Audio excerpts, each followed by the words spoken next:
اور ایک بات اگر نہ کروں تو موضوع مکمل نہیں ہوتا۔ میرے نبی کریم علیہ السلام نے ایک دن صحابہ سے پوچھا بتاؤ بہترین عورت کون سی ہوتی ہے؟ کون ہوتی ہے؟ آکسفورڈ کی پڑھی ہوئی جی، پنجاب یونیورسٹی جس نے ایم فل کا مقالہ لکھا ہو، پی ایچ ڈی ہو جس نے پی ایچ ڈی کی ہو نمل یونیورسٹی سے، ایک کراچی یونیورسٹی کی ڈگری ہولڈر ہو، کہ باہر سے ایم بی بی ایس کر کے آئی ہو، کون افضل ہوتی ہے؟ کہ یا جو اچھی گفتگو کرے، نماز پڑھے، عبادت کرے وہ افضل؟ کوئی تو ایسی وجہ ہوگی نا۔ صحابہ سے حضور نے سوال پوچھا تو صحابہ نے بھی مختلف جوابات دیے۔ کسی نے کہا حضور پنجگانہ نماز پڑھنے والی، فرمایا بات تمہاری ٹھیک ہے پر تم میری مراد کو نہیں پہنچے۔ ایک نے کہا یا رسول اللہ صلی اللہ علیہ وسلم پردہ کرنے والی، فرمایا بات تمہاری ٹھیک ہے پر تم میری مراد کو نہیں پہنچے۔ ایک نے کہا حضور با پردہ عورت، فرمایا بات تمہاری ٹھیک ہے پر تم میری مراد کو۔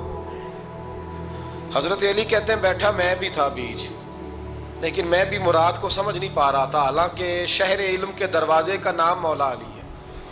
فرماتے ہیں اس وقت اللہ کی حکمت تھی کہ جواب کوئی اور دے، تو حضرت علی کہتے ہیں قد بھی میرا چھوٹا تھا، بیٹھا بھی میں پیچھے تھا، تو تھوڑی گردن اور جھکا کے نا تو میں نکل گیا اور فاطمہ کے حجرے میں پہنچ گیا۔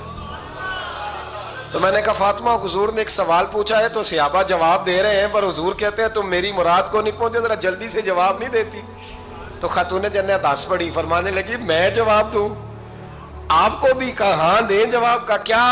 فرمانے لگے بتاؤ سب سے بہترین عورت دنیا کی کون سی، سب سے بہترین؟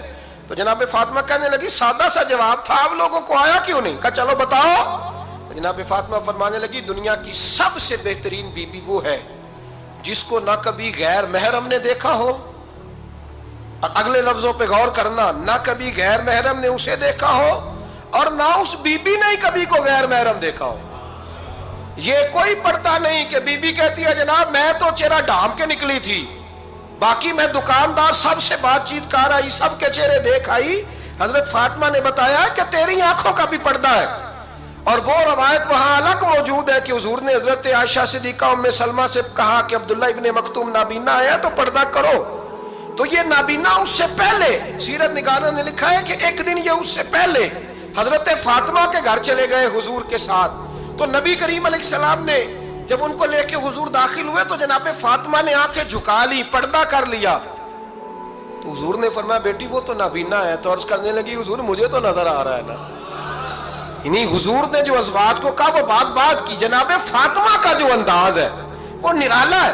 تو حضرت علی کہتے ہیں جناب فاطمہ نے جواب دیا کہ بہترین عورت وہ جس نے نہ کبھی غیر محرم دیکھا ہو اور نہ غیر محرم نے کبھی، وہ بی بی نے بھی کبھی غیر محرم بندہ نہ دیکھا ہو، دیکھا ہی نہ ہو اس نے۔ یہ پوائنٹ ذرا مشکل ہے، سمجھنے والا ہے۔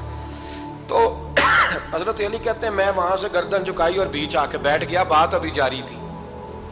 حضور نے فرمایا آتا ہے کسی کو جواب؟ تو کہتے ہیں میں نے ہاتھ کھڑا کیا، میں نے کو حضور آتا ہے؟ تو حضور مسکرا پڑے، فرمایا چل بتا۔ میں نے عرض کی حضور بہترین عورت وہ ہے کہ نہ کبھی اسے غیر محرم نے دیکھا ہو نہ اس نے کبھی غیر محرم دیکھا ہو۔ تو حضرت علی کہتے ہیں شاباش مجھے ملنی چاہیے تھی نا۔